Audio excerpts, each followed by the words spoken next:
pues bueno, vamos a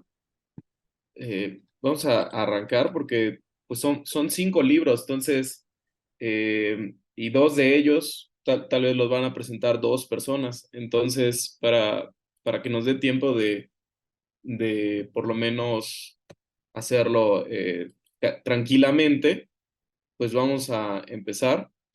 De acuerdo al orden, el primer libro que vamos a presentar es el de Luis Felipe Rocha Baute, que lleva por título Los géneros en el cine latinoamericano. Pues tengo por aquí la semblanza de Luis, que creo que ya está también conectado, entonces, pues podremos arrancar leyendo la semblanza de cada quien y quizá convenga tal vez que cuando acabe la presentación, si alguien tiene alguna pregunta como súper precisa, así que se pueda responder en 2, 3 palabras, pues podría hacer esa pregunta y preguntas que sean ya más de discusión, comentarios que quieran hacerse, podremos esos tal vez dejarlos al final de la mesa, ¿no? Entonces, pues presento a Luis Felipe Rocha Baute, es estudiante de doctorado en multimedios en la Universidad Estatal de Campiñas. Ha publicado textos en periódicos como Ecopost, Movimiento, Parágrafo y SFRA Review, discutiendo entre otros temas la teoría e historia del cine, el uso de categorías genéricas en el audiovisual, influencia de la disciplina de los estudios culturales en las artes. Y bueno, el título del libro de Luis, entiendo que nos va a presentar es Los géneros en el cine latinoamericano, precisamente. Así que, pues adelante Luis, gracias por estar acá y por compartirnos su trabajo. Olá a todos e todas, me ouvem? Ok? Buenas tardes em México, buenas noches em Brasil. Gostaria de agradecer a organização do evento por a invitação e parabenizar mis colegas de antemano por as apresentações de livros que são muito interessantes. Vou compartilhar a pantalla.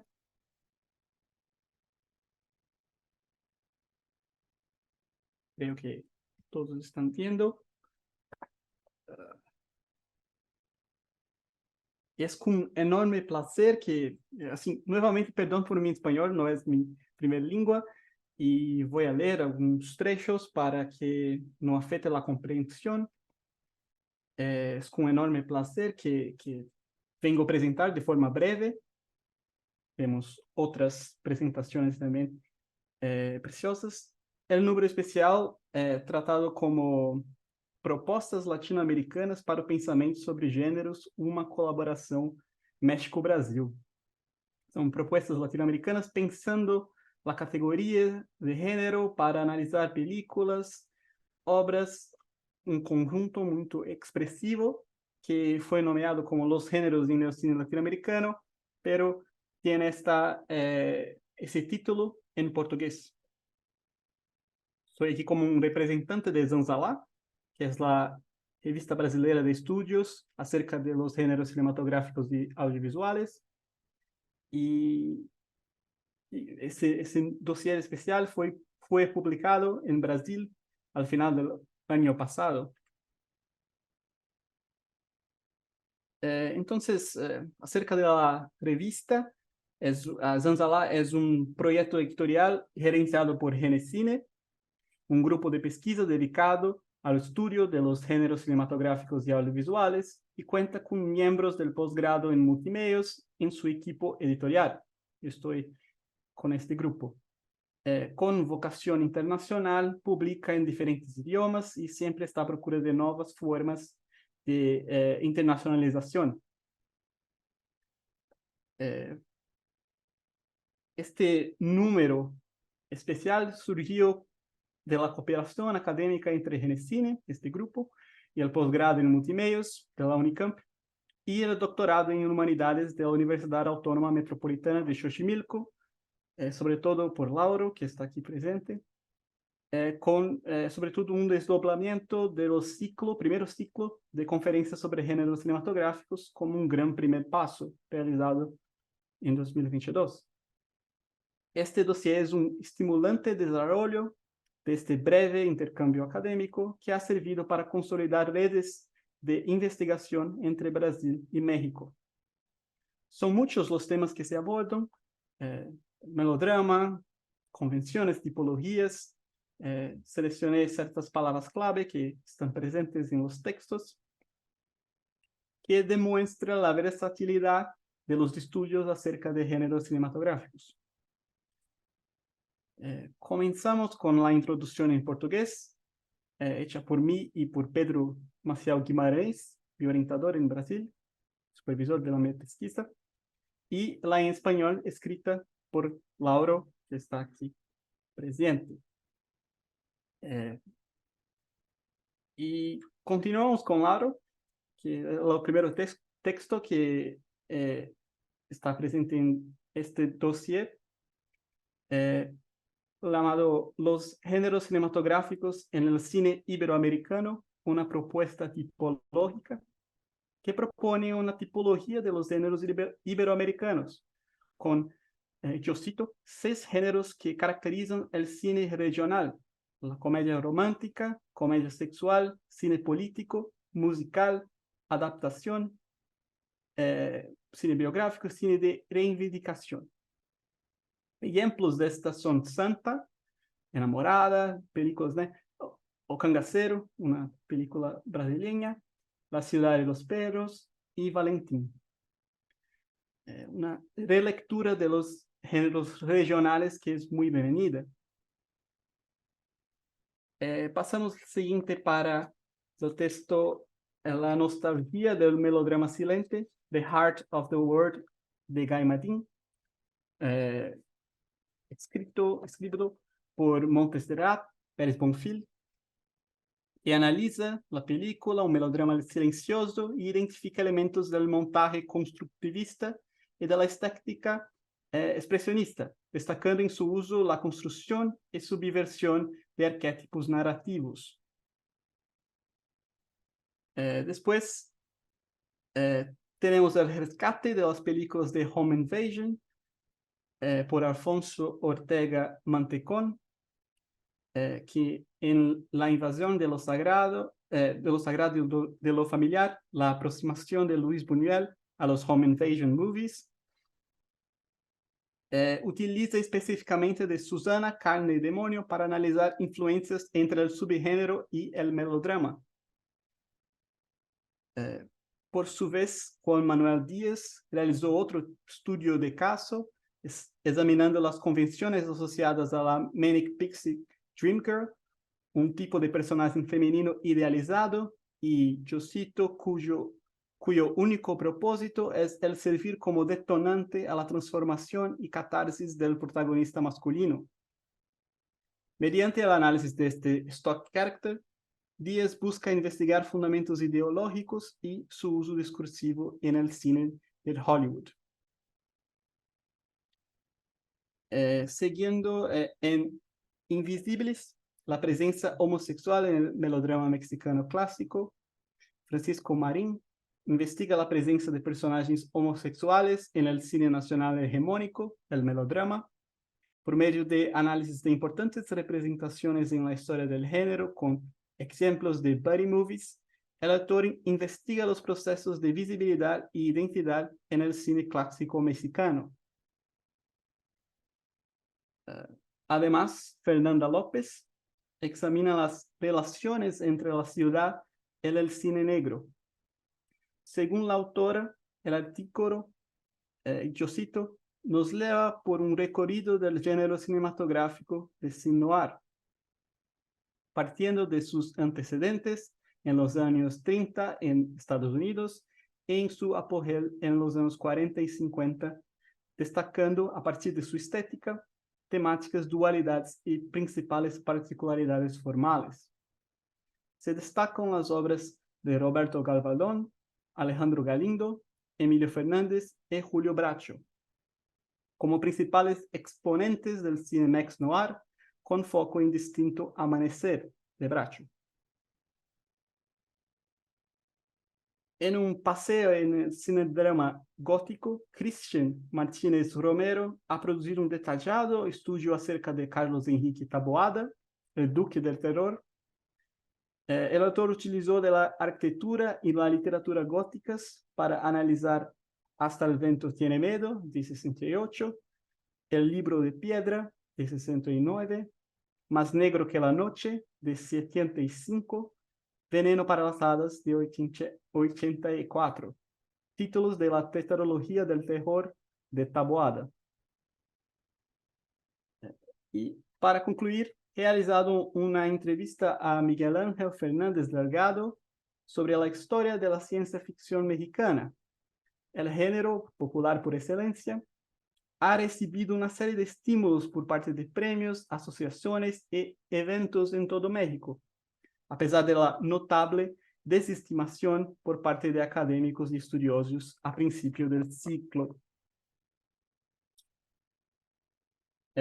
La reflexión sobre la producción del género en México, vista en esta entrevista y en bibliotecas y discusiones con otros académicos, profesores y estudiantes de posgrado, ha sido ampliamente publicada.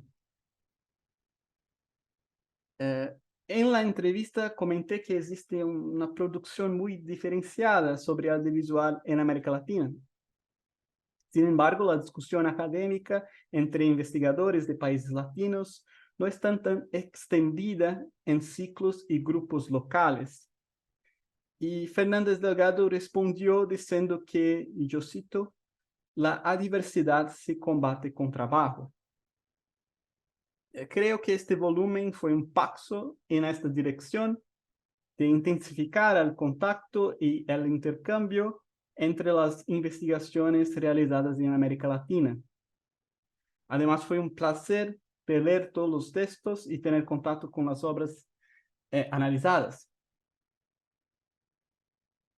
Y por fin, convido a los editores y editores de la revista, los colaboradores y colaboradores que adicionaron sus textos en esta edición, que también comparten sus experiencias en este proyecto colaborativo, que hoy soy apenas un portavoz. Y que más adelante sea posible nuevamente reunirnos y discutirnos las vastas posibilidades del análisis con la perspectiva genérica. Para esto, publicaciones, tentativas de envíos para Zanzalá, contacten por email o por el site.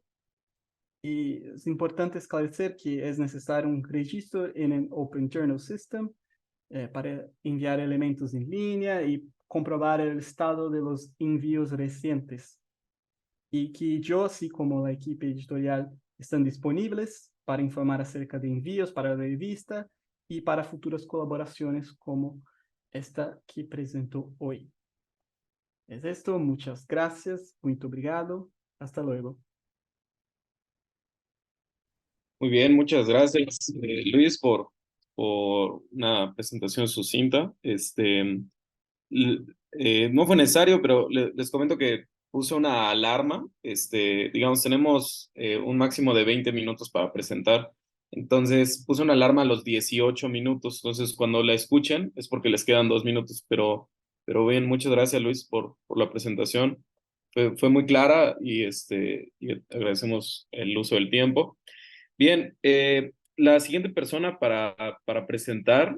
Bueno, en el programa aparecía diferente a como lo tenemos en las semblanzas. En el programa aparece que el siguiente texto es el del doctor Vicente Castellanos. Eh, sí, entonces, ¿te parece, Vicente, si pasamos contigo ahorita? Eh, que lleva por título Itinerarios del estudio teórico y analítico de la fotografía y el cine. Fue publicado por la Universidad Autónoma Metropolitana. Y pues el doctor Vicente Castellanos es profesor investigador de la UAM Coajimalpa, es doctor en Ciencias Políticas y Sociales por la UNAM, es responsable del Laboratorio de Procesos Comunicativos, Culturales, Creativos y Cognitivos de la UAM Coajimalpa, es autor de más de 40 artículos sobre cine, interculturalidad, comunicación, es miembro del SNI y pues es el autor del libro que nos va a presentar a continuación. Es profesor visitante en la UNAM también, es editor de la Revista Mexicana de Comunicación. Perdón, No, aquí ya te mezclé con Rodrigo, ¿no? Hubo un error aquí en el documento.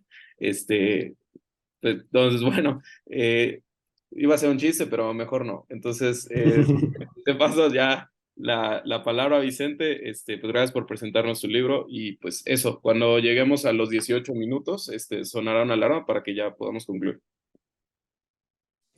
No, pues gracias y gracias también pues a Cepancine, ¿no? Que año con año sigue teniendo esta fuerza de convocatoria, lo cual es muy agradable. A lo mejor había que pensar ya en formatos híbridos, ya al aventurarnos otra vez. Siempre se agradece también el contacto. Recuerdo que la última vez que nos vimos presencialmente, no sé, pero creo que fue en el Instituto de Investigaciones Filológicas, si no mal recuerdo, no sé, me acuerdo, Lauro, pero luego de ahí ya todo ha sido en línea, así que ya ha estado bien, ¿no? Bien, platico rápidamente el origen del libro y dónde está ubicado. Bueno, el libro está ubicado en una colección que de alguna manera yo me puse a pensar a partir de la propia historia de Cepancine, el impulso que ha dado Lauro Zavala a los estudios y al análisis cinematográfico en México, no solamente con la creación de esta asociación de Cepancine, sino también con múltiples asesorías y formación de mucha gente. eh, de repente me di cuenta que en el posgrado de la UNAM, donde soy profesor de asignatura, ocurría un fenómeno muy, muy particular con los estudiantes que les interesaba el cine. Todos eran muy comprometidos, todos, todos querían formarse muy bien, de manera muy rápida, y no importaba qué reto les ponías en cuestión de lecturas, al final del semestre ya habían leído todo lo que era posible leer, ¿no? O sea, eran alumnos, pero muy buenos. Yo sé que son alumnos bien ñoños, ¿no? O sea, si ya estudiaban cine, eran alumnos ñoños, no me cabía la menor duda. Y eso hizo que, bueno, realmente, más que dar clase, pues yo me sentía acompañado y comprometido en ese acompañamiento y hasta la fecha. Más que clases, yo en algún momento pensé que nuestras sesiones eran club de fanáticos y no tanto de enseñar, ¿no? Precisamente por el impulso que traíamos estudiantes. Y luego dije, bueno, se están generando, Laura lo sabe muy bien, todavía no estaba el posgrado, el doctorado en humanidades con la línea de teoría y análisis cinematográfico de la UAM Xochimilco. Se daban pequeños, digamos, iniciativas en muchos posgrados en cuestiones culturales, en arte, y el cine aparecía, ¿no? Pero digamos que la formación como tal del cine se daba ya como tal en esa línea del posgrado de Xochimilco. En algún momento la UNAM sí crea la línea de estudios de cine y luego ya la borra un poco y va más hacia el camino otra vez de la cultura, etcétera, ¿no? No, esto lo platico porque eh, cuando me estoy dando cuenta de la calidad de los textos que están saliendo, sobre todo de las tesis de doctorado, digo, bueno, ¿qué puede pasar? Dos opciones tiene uno cuando acaba la tesis de doctorado: o la hace pedacitos y la publica en todo el mundo en 1000 journals y en 1000 capítulos de libros, o gana un concurso y alguien la publica, ¿no? Por lo regular, eso es lo que solía pasar. Entonces, pensé que sería importante, y eso lo compartí con Raúl Roiden y con Rodrigo Martínez, que sería importante tener un espacio donde aglutinar algunos de los esfuerzos que se estaban haciendo en investigación de cine, sobre todo de carácter teórico, doctoral, para que se publicara. Y así fue como nace la colección. Y por eso se insiste mucho en esta perspectiva teórica, ¿no? Y analítica y contemporánea del cine. Ahora, ahora sí, ya en concreto, este libro, pues realmente corresponde a una especie como lo dice el título, de un ir y venir que, pues, que me lleva al estudio del cine, ¿no? Un ir y venir de aprendizaje multidisciplinario, de disfrute con las películas, de desafíos intelectuales, de encontrar conocimiento donde ahí parece que no lo hay, ¿no? En una secuencia, en un diálogo, en una mirada, en un rostro en el cine, ¿no? Y luego me puse a pensar, bueno, y el otro elemento fundamental que ha estado muy acompañado al cine, que de repente parecen primos hermanos, luego se distancian, luego uno parece el antecedente del otro, pero luego el otro parece el antecedente del otro, y nunca se sabe bien es la fotografía. Entonces aparece forzosamente la fotografía también como reflexión. Entonces el primer problema que tuve fue cuando hablo de cine, cuando hablo de fotografía sin que parezcan dos libros y que tampoco se note forzado o articulados, ¿no? Entonces, bueno, creo que lo salvé y sí, cada momento tiene su, digamos, cada medio tiene su espacio, pero hay aspectos que atañen a los dos, ¿no? Discusiones conceptuales, discusiones analíticas, que comparten, digamos, que comparte el cine y la fotografía. Y así fue como decidí finalmente conformarlo. Y bueno, les voy a compartir rápidamente el índice. El libro se puede descargar, es gratuito. Si lo quieren comprar impreso, aquí también está. Ese sí cuesta, ¿no? No sé cuánto cueste, pero precio de ferias. Los libros son caros en la UAM, cuestan como 500 pesos, pero creo que en las ferias lo dan como a la mitad. Y igual en las librerías de la UAM, que si tienen credencial de la UAM, o le piden a un alumno que vaya pasando y ya se los compran, ¿no? Es más fácil. Entonces me dicen si ven la pantalla, ahorita empieza a transmitir. Simplemente es el índice, ¿no? Para que no sea esto tan aburrido en mi cara. Bueno, el primer capítulo tiene que ver precisamente con no solamente definir los límites de la fotografía del cine, sino hacer un recorrido sobre las múltiples definiciones que tienen ambos medios. Yo siempre parto de la idea, y eso lo digo siempre en las clases, que es importante plantearse cuando uno va a hacer un estudio del cine, sea en una tesis doctoral o cualquier otro tipo de estudio, plantearnos la noción que tenemos sobre cine en ese momento. Esa noción que proviene de las películas. Si nosotros partimos de nociones siempre genéricas, vamos a meternos en problemas o esencialistas, ¿no? Entonces, o pensar que siempre hay nociones ontológicas o epistemológicas, etcétera. Es mejor apropiarse de una noción y creo que eso es más o menos lo que procura hacer en este capítulo. Luego aparece un tema que luego termina siendo muy marginal. Realmente este capítulo de la imagen creativa era el último y lo terminé poniendo en el segundo porque como que le hemos sacado la vuelta a dos aspectos que tienen que ver con la creatividad. La creatividad propiamente en el estudio y en el análisis del cine y el trabajo que estamos haciendo con las películas, que a su vez es un producto creativo. O sea, esas dos dimensiones a mí me parecían bien importantes y evidentemente, bueno, termino en este capítulo hablando más sobre la imagen digital porque es ahí donde los dos medios se ven alterados, se ven redefinidos, reconceptualizados, etcétera, y de alguna manera introduzco una experiencia de investigación que tuve en el campo de la creatividad computacional para ir definiendo desde una postura más cognitiva estos elementos de la creatividad y cómo forman parte de lo que yo llamo tres máquinas semióticas que son la fotografía, el cine y la computadora. Luego, pues ni modo, uno finalmente, si yo me formé en la UAM Xochimilco, pero con un fuerte componente sociológico y luego en la UNAM con un fuertísimo componente sociológico, entonces no puedo dejar de hablar de la sociedad, ¿no? Está bien hablar de la formalidad de las películas, pero siempre aparece la fuerza de la sociedad, la fuerza de la interpretación cultural, ¿no? Y aquí el sesgo que le doy más bien es esta posibilidad de tener lecturas interculturales de las películas, intersticiales, ¿no? De la parte subjetiva y de cómo más o menos los dos medios, tanto la fotografía y el cine, han tenido importantes aportes desde la sociología, sin caer en los lugares comunes de todo es contexto, todo se explica en el contexto, todo es cultura, y entonces porque todo es cultura, ya no estudiamos más que la cultura, y tampoco caer en lo otro, ¿no? Bueno, el cine es un dispositivo ideológico de control de masas, o por el contrario, ¿no? Es un dispositivo liberador de la conciencia y del alma. Entonces, creo que problematizar estos aspectos de la interculturalidad me permiten escapar de esos esencialismos, ¿no? Sobre todo que son más de carácter, digo yo, militante que teóricos.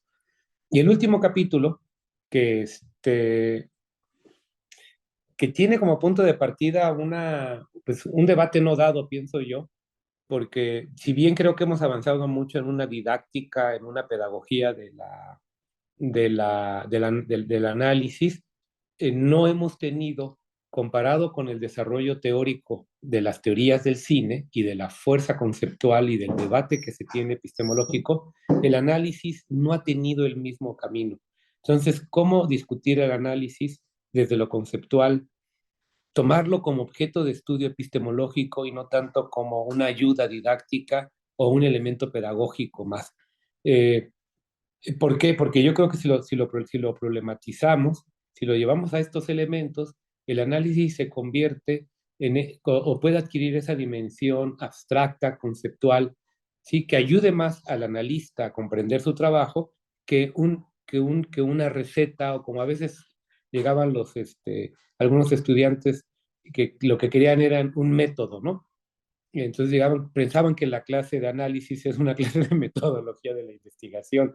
Y esto es lo que me produce, ¿no? Digamos, creo que este es el capítulo introductorio a eso que yo le llamo aquí abstracción teórica a partir de la concreción analítica. O sea, es una promesa, no está, está más esbozado. Y claro, lo que procuro hacer y el más, digamos, el mayor desafío que me representó este capítulo es no analizar las películas, es no caer en el ejemplo, es no hacerlo. Este, bueno, no sé si me perdí o algo porque me puso un mensaje No, sí, sí te estamos escuchando. Ah, perdón, es que me puso un mensaje el iPad, no sé de qué, pero bueno.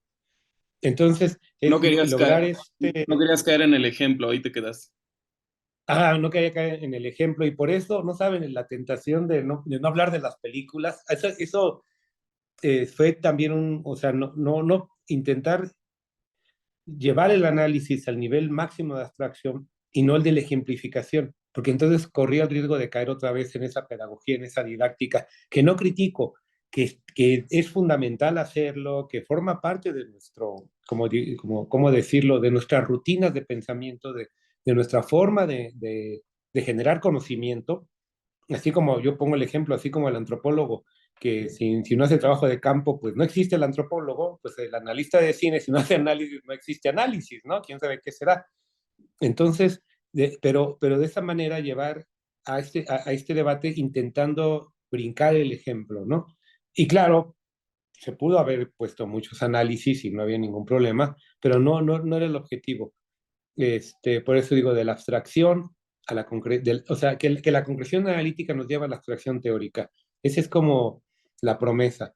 Y bueno, esto sería a grandes rasgos, y por eso el libro, como ustedes ven, se llama Itinerarios, ¿no? Porque vas, va, va por ciertos caminos o por ciertos surcos que no coinciden, algunas veces sí, otras veces no. Eso sería, bueno, de mi parte y gracias. Muy bien, muchas gracias. Me encantaría discutir muchas cosas, pero lo vamos a tener que dejar para después, ¿no? Eh, o al rato, ¿no? En las preguntas. Bien, pues gracias al doctor Vicente por presentarnos este libro. Y bueno, ahora me toca a mí, junto con mi colega co-coordinador de la obra La venganza de la televisión, el audiovisual contemporáneo y sus nuevas preguntas, el cual tenemos una presentación que muy rápidamente vamos a tener aquí. Eh, pues bueno, me presento y presento a Carlos. Carlos Gómez Camarena es académico e investigador del Departamento de Comunicación de la Universidad Iberoamericana, Ciudad de México. Es doctor en investigación en psicoanálisis y psicopatología de la Universidad de París 7 y practica el psicoanálisis en la Ciudad de México. Ha estudiado en el ITESO, en la Escuela Libre de Psicología de Puebla, en Harvard y en Birkbeck, y ha prestado su trabajo de investigación en varios países y tiene pues artículos sobre psicoanálisis y filosofía. Imparte clases ahora en la Autónoma de la Ciudad de México y en el Colegio de Psicoanálisis Lacaniano. Y bueno, él junto conmigo coordinamos este libro. Bueno, Sergio Aguilar Alcalá es doctorante en comunicación por la UNAM, se dedica al psicoanálisis y a la investigación en las áreas de estudios de cine y teoría de la comunicación. Cuenta con varias publicaciones y ejerce la docencia universitaria desde el 2014. Es miembro del Centro de Investigación en Teoría y Análisis Cinematográfico y del Centro Lacaniano de Investigación en Psicoanálisis. Y Carlos y yo coordinamos este libro que lleva por título La venganza de la televisión. Lo publicó la Universidad Iberoamericana. Bueno, ahora acabo de hacer la trampa de que no inicié mi tiempo, entonces ahí está, ya lo puse. Lo publicó la Universidad Iberoamericana el año pasado. Es un libro que me parece, quedó, creo yo, muy bien, pese a lo incompleto, que es algo justo que podríamos ahorita discutir. Que es lo maravilloso, ¿no? De que el libro esté incompleto. Precisamente ese sería quizá un punto a discutir, ¿no? Y pues bueno, Carlos va a hablar un poco de cómo fue el camino para armar este libro y yo voy a comentar sobre los contenidos. Entonces, pues le cedo la palabra a Carlos para que nos platique un poco de cómo fue que empezamos a armar este libro hacia principios del 2020. Hola, buenas tardes, gracias por la invitación a todos ustedes. Bueno, mi interés al principio, platicando con Sergio, fue a partir de un libro que a Sergio no le gustó para nada, que se llama La crisis, las mujeres y las series, de Gerard Bachmann, ¿no? Él fue mi maestro de psicoanálisis en París y lo que él decía como comentarios era que no se podía entender el mundo actual cuando plantaba cuestiones sobre la clínica psicoanalítica, que no se podía entender parte del mundo actual si no era a partir de las series. Y él hablaba mucho de The Wire o CSR, varias series que además, bueno, entre la pronunciación en francés que él tenía y todo eso, no captaba yo muchas cosas, no veía televisión en aquel momento. Y bueno, pero hubo una serie de libros sobre series en Francia súper interesantes, y me llamó la atención que de otro de mis maestros hiciera uno pensando que Harry Potter era una serie, ¿no? Que se debería de pensar como una serie. Bueno, fue ahí cuando compré finalmente el libro de Gerard Bachmann y súper interesante porque lo que yo a notar era que había ciertos temas como contenidos, si nos ponemos en nivel de análisis de contenido, que se repetían en varias series. No importaba la serie que uno viera, siempre se trataba de una proliferación de cuerpos, como una banalización de la proliferación de cuerpos como cadáveres, el declive de la función paterna, con su correlativo protagonismo de los personajes mujeres. Casi todas las series tendrían que ver con cuestiones de fronteras, siempre todo está en crisis, se juegan cuestiones de las drogas, de la ilegalidad o de los antihéroes. Hasta ahí todo muy normal, ¿no? Es decir, era una especie de diagnóstico de la época a partir de las series, pero como contenido, pero las cosas se pusieron más interesantes cuando lo empezamos a pensar, platicando yo con Sergio, a nivel de la forma fílmica. Es decir, eso implicaba unos retos importantísimos. Es decir, que el propio contenido resonaba ya en el problema de la forma. Es decir, ¿dónde termina una serie y dónde comienza? O una temporada. Por ejemplo, el problema más simple de hacer una primera temporada, el final de esa primera temporada, ¿es el final de esa primera temporada o de la serie completa? Tienen que dejarlo ambiguo para que pueda iniciar una segunda temporada si es que hay financiamiento. Pero además, el problema que acaba de señalar Sergio, la incompletud, tanto a nivel de género como a nivel del material, queda incompleto. Es decir, en dónde empieza una serie y dónde termina, implicaría también un problema, por ejemplo, de si los créditos al inicio o si los bloopers son parte o no son parte de una serie, si existen unidades como desde los capítulos o los episodios como unidades no narrativas, la propia narrativa a partir de ser como un shot de heroína, es decir, que las estructuras narrativas implican un placer que está muy vinculado a la adicción a las drogas, o sea, que las drogas no eran solamente un contenido, sino también una forma. Igual el problema de las fronteras, no es solamente un contenido, sino también la forma. Eh, y bueno, podríamos poner un montón de ejemplos sobre esto que se problematiza. Es decir, un problema fundamental que nos planteamos es si el problema de la forma del arte hoy es o el videojuego o es la serie. Es decir, durante una época fue el teatro, durante otra época fue la pintura o durante otra época fue el cine, la forma que impactaba a las demás formas en el arte. Nuestra pregunta, entre otras, es si la serie no es la forma de formas hoy. Bueno, y fue así como Sergio se le ocurrió abrir una convocatoria y trabajamos la convocatoria para poder hacernos para responder este tipo de preguntas. Y eso fue a principios de 2019 y bueno, empezamos a obtener los materiales en 2020 en plena pandemia. Y bueno, este es el resultado de este primer episodio de esta serie. Gracias. Bien, gracias Carlos y pues brevemente les voy a contar el contenido del libro. El libro abre con una introducción escrita por nosotros dos, donde se tratan estos temas que Carlos acaba de comentar. Luego se atraviesa como primer texto uno que busca las conexiones entre el cine, las series y los videojuegos. Un segundo habla sobre el nuevo tipo de espectatorialidad en las series transmitidas por medio del streaming. Esos dos pues funcionan como una especie de discusión sobre las conexiones entre las series junto con lo transmedial. El tercero es un texto que hace una comparación entre una serie, digámosle, tradicional, una serie de televisión, en todo el sentido de la palabra, que fue Dexter, esta serie de un tipo que asesinaba amparado por la policía, y se analiza junto con Mindhunter, que es una serie, pero no podríamos decir que es una serie de televisión, ¿no? Fue producida y exhibida por Netflix.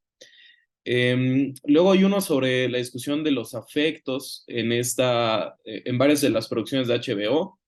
Quizá la más famosa pues es la de Euforia. También continúa con un texto de Gabriel Domínguez, quien está presente también en este congreso presentando un trabajo. Y su texto, su colaboración para La venganza de la televisión es sobre la serie Narcos en México. Un artículo de Rodrigo Martínez muy interesante, habla sobre un concepto muy especial que es el capítulo como una unidad expresiva. Allá hay un análisis de un episodio de BoJack Horseman, uno de Breaking Bad y uno de Orange is the New Black.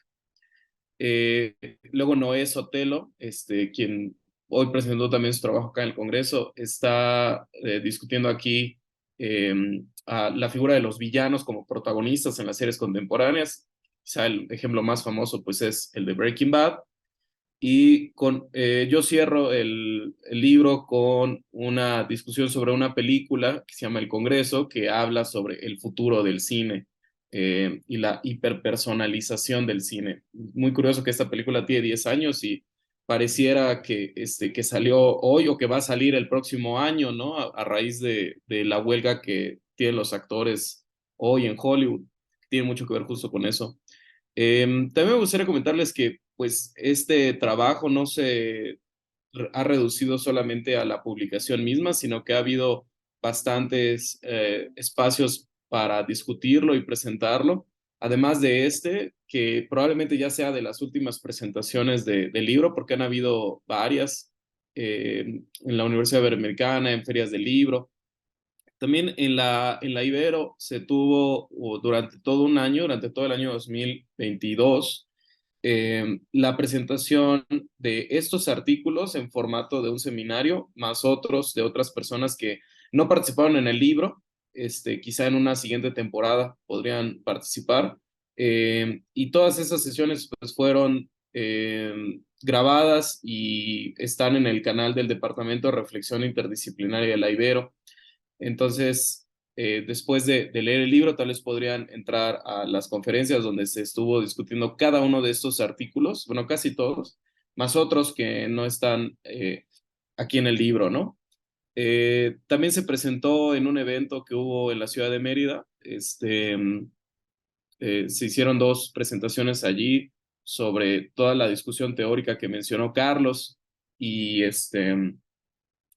bueno, ha habido varios otros espacios, ¿no? El libro pues lo publicó la Universidad Iberoamericana, lo pueden adquirir a través de ese código QR, las versiones impresas.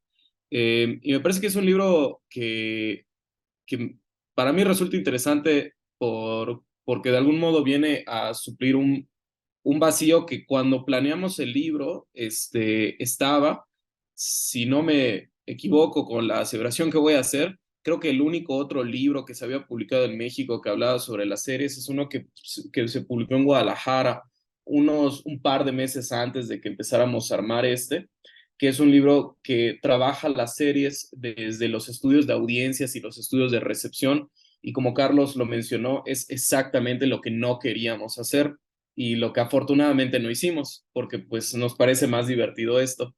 Entonces, bueno, eso es por un lado, es decir, me parece que hay como una ausencia de la discusión, de esta discusión en México. Todavía me parece que en el resto del mundo no es un tema que sea particularmente discutido al interior de los estudios de cine. Eh, y además me resulta a mí muy interesante porque había puesto aquí unos carteles y les iba a decir, son de algunas de las series que discutimos, pero no es cierto. Justamente varias de estas series no son trabajadas en el libro, como pueden ver. Y justo eso es lo que me parece interesante, ¿no? O sea, hay una diversidad de contenidos y de formatos impresionante. No hay un capítulo que discuta series documentales o que discuta productos tan extraños como Fargo, por ejemplo, o revivals como el de Arrested Development. Eh, pero bueno, eso es lo que a mí me parece como eso lo maravilloso, porque justo eso permite a este libro, considero, sembrar las ganas de seguir escribiendo sobre series y publicando sobre ello, ¿no? Y pues eso es lo que quisiéramos compartir. Y pues bueno, gracias por su atención. Espero que podamos hacer alguna discusión al final. No sé si hasta este punto alguien quisiera hacer alguna pregunta. Veo que tenemos tiempo. Entonces, sí, consumimos menos tiempo los presentadores y podremos quizá aprovechar este momento que estamos a la mitad de las presentaciones, nos quedan 2 libros más, pero no sé si alguien quisiera plantear alguna pregunta de estos primeros 3 libros que se han presentado aquí. Podríamos tal vez en este momento hacer una pequeña discusión o preguntas que hubieran y luego continuamos con los otros dos. ¿Alguien quisiera plantear algo? Andrea. Bueno, buenas tardes. Muy rapidísimo así. Es exactamente una curiosidad para Vicente. Bueno, soy de Brasil y hago parte de un grupo de estudios y hay también un seminario temático dentro de la SOCINE, que es como el CEPANCINE brasilero, ¿no? De investigación de fotografía cinematográfica, ¿no? Entonces, pensar la fotografía del cine como un lugar, un espacio teórico, ¿no? Que no es muy común, ¿no? Que hay por ahí, hay, bueno, de montaje, claro, desde siempre hay la teoría del montaje y todo lo demás, pero pensar la teoría de fotografía en el cine, claro, ya bajé tu libro, estoy aquí mirando, pero me quedé curiosa si hay en tus estudios la intersección, ¿no? Y pensar la teoría de la imagen del cine, pero no dentro de la historia de la imagen o de la filosofía de la imagen, sino dentro de la práctica fotográfica mismo, ¿no? Y además, ¿no? Como un estudio de la técnica, ¿no? Porque eso también hay, pero de la teoría, ¿no? De la imagen fotográfica en el cine, ¿no? De la imagen fotográfica en movimiento. Bueno, una curiosidad, ¿no? De para dónde van tus estudios con ese libro tan lindo. Es eso. Oh, gracias. No, precisamente ese tema no. Ahora que lo mencionas, sí.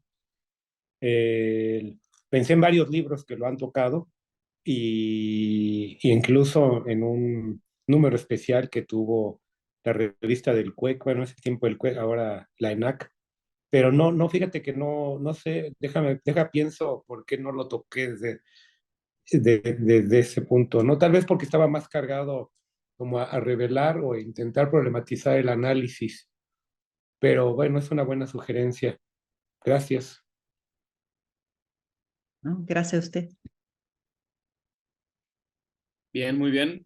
¿Alguien más quiere hacer alguna pregunta? En el chat ya pusimos algunos enlaces, ¿no? Si los quieren ver. No, vamos a escuchar a Lauro y luego una pregunta que está aquí en el chat. No, solo algo muy breve. Es que después de que se publicó el libro de ustedes, han estado empezando a publicar libros en México sobre series y también en otros países de Latinoamérica. Está el trabajo de Tele Shakespeare, que se publicó en Colombia, y está el grupo de investigación sobre series de Costa Rica.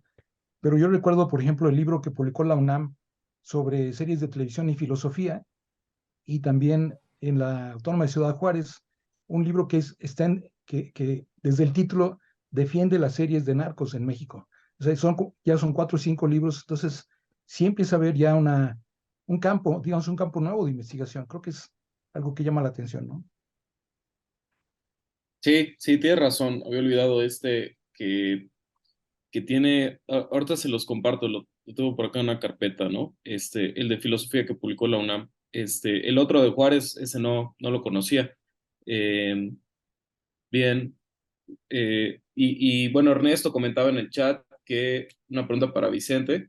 Parece obvio, pero ¿por qué es importante para usted el cine y la fotografía dentro del marco de las ciencias sociales? Sé que la pasión y el placer por analizar es una motivación, pero me gustaría saber la respuesta de un investigador. Ay, bueno, Ernesto, pienso. Bueno, es que, el, por ejemplo, en los ámbitos de las ciencias sociales y tal vez en algunos ámbitos de carácter más filosófico de las humanidades, a veces se ve que el estudio de ciertos objetos culturales, vamos a pensar en el cine, es un reflejo de, o es una consecuencia de, o son aplicaciones de. Yo lo que he encontrado con el estudio del cine como investigador son, ¿cómo decirlo? Eh, Indicios de conocimiento. O sea, si me enfrento a una película, sobre todo a una película, a una fotografía, lo que yo veo en ella, más que qué representa, qué sentido histórico tiene el contexto, lo que me gusta ver en ellas, y así surge, digamos, ahí surge el investigador, como argumentos, vamos a decirlo de esta manera, argumentos visuales o audiovisuales que tienen potencial de explicación. Y ese susurro, ese llamado así como de duda, es el que a veces me despierte y el que digo, ay, creo que aquí yo podría decir algo y generar conocimiento y hablar sobre esta película o hablar sobre esta fotografía. Y es cuando de repente aparece y se va conformando como un corpus ya de nociones, de preguntas, y es cuando ya digo, sí me motivo y me emociono, y digo, sí, aquí esta película o esta foto me está diciendo, me está haciendo un llamado, vamos a decirlo así, un susurro epistemológico. O sea, sí, también personal y todo, pero eso es lo que a mí me gusta ver. Tal vez me gusta ver algo que nadie ve y ahí sería motivo de la terapia. Tal vez veo en las imágenes nociones y no veo las imágenes en sí mismas, ¿no? Esa sería mi respuesta de investigador. Bien. Sí, el libro que comentaba Lauro, olvidaba el nombre del editor, fue Armando Casas. Y también hay uno que publicó la Universidad de Ciencias y Artes de Chiapas sobre Netflix. Sí, algo que me parece como interesante, digamos, atendiendo al tema del Congreso de este año, es pensar la serie no como una excusa para discutir filosofía, por ejemplo, ¿no? O no pensar la serie como un lugar para platicar de algo que ya se había estado discutiendo en los estudios de cine, sino pensar si acaso la serie no trae sus propias preguntas, sus propias herramientas conceptuales, en tanto es su propia forma, que es como otra discusión que ha estado surgiendo, ¿no? ¿Cuál es la frontera para decir que algo es un género, ¿no? Agrupamos muchísimas películas que tratan de cosas muy parecidas y no le llamamos género. Y otras cosas le seguimos llamando género, como a la comedia, ¿no? Que es algo tan abstracto y fluido, ¿no? Eso es otra discusión que también es interesante.